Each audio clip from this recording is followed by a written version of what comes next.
कल रात में एक घटना घड़ी जहाँ पे थीवी सब स्टेशन, जहाँ पे 220 केवीए की जो सब स्टेशन है, वहाँ पे एक ऑन ड्यूटी असिस्टेंट इंजीनियर को मार्चिंग प्रोविज़न के अंडर उठाया गया। वो वीडियो हमने कलेक्टर को दिखाया कि पुलिस वहाँ पे जाती है, ऑन ड्यूटी एक सब स्टेशन के अंदर घुसती है और एक ऑफिसर जो सब स्टेशन संभाल रहा है उसको उठा के लेके जाती है। तो जब हमने अभी कलेक्टर से बात की तब कलेक्टर को हमने डिमांड किया है कि ये जो कल घटना घड़ी है, एसेंशियल सर्विसेज में जितने सारे ऑफिसर्स इन्वॉल्व हैं इनको अब हटाइए तुरंत।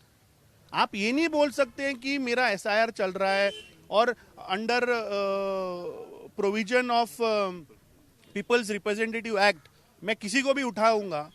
ये तो सरासर गलत है। ये हमने कलेक्टर को बोला है, उसने हमको अश्योरेंस दिया है कि जहाँ जहाँ ऐसे जो ऑफिसर्स इस एसआईआर के प्रोसेस में जो इन्वॉल्व है at supervisor level, not at BLO level, he has assured us that immediately he will tell his team, the deputy collectors, the EROs to immediately write to the respective department और उनको वहाँ से वो लोग relieve करेंगे, ऐसे उसने हमको एश्योरेंस दिया है। मुझे लगता है अभी जो पावर मिनिस्टर जो है, जो असेंबली में हम देखते सोते रहते हैं, उन्होंने जाके इमीडिएटली पहले होम मिनिस्टर को पूछना चाहिए कि अंडर कैसे तुमने पुलिस भेज के मेरे डिपार्टमेंट में मेरे ऑफिसर को उठाया, क्योंकि वो ऑफिसर 220 केवीए सब स्टेशन का इंचार्ज था।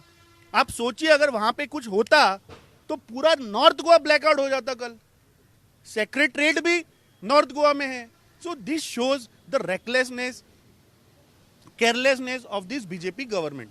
देखो, वो असिस्टेंट इंजीनियर, उसको पूरा नॉर्थ गोवा का सब स्टेशन का 220 केवी का मेंटेनेंस है। वो राउंड द क्लॉक उधर रहता है और वो ऐसा आदमी है कि वो उधर से हटा तो कुछ भी दुर्घटना घट सकती है, नहीं तो पूरा नॉर्थ गोवा ब्लैकआउट में जा सकता है। तो इसको एक इलेक्शन ऑर्डर है, वो एसेंशियल सर्विस को नहीं डाल सकता, जैसे डॉक्टर को नहीं डाल सकता है, डीएसपी को नहीं, ऐसा इस आदमी को नहीं डाल सकता है। दूसरा लोगों को जो ऑफिस में बैठा है उनको डाल सकता है। लेकिन इन्होंने इसका कुछ उसके साथ एनिमिटी है क्या है मेरे को मालूम नहीं, उसने उसको डाला और उसको उठाने का, वो हाफ एन आवर उसको उठा के अंदर बिठाने का वो कोशिश करने लगा और उसने पुलिस को भेज के उसको सब स्टेशन जो सेंसिटिव एरिया है उधर से ट्रेस पास करके हमारे इसमें से उसको उठा लिया without the consent of any और higher authority.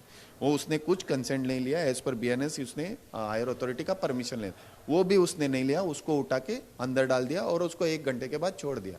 This is a total illegal act. उसको सस्पेंड करना चाहिए पीएसआई और वो एसडीएम को, सुयश खानेपारकर को। कल रात 1:30 बजे तक एक ऐसी घटना गोवा में घटी जिसने गोवा के लोगों में एक सोचने वाली बात डाल दी।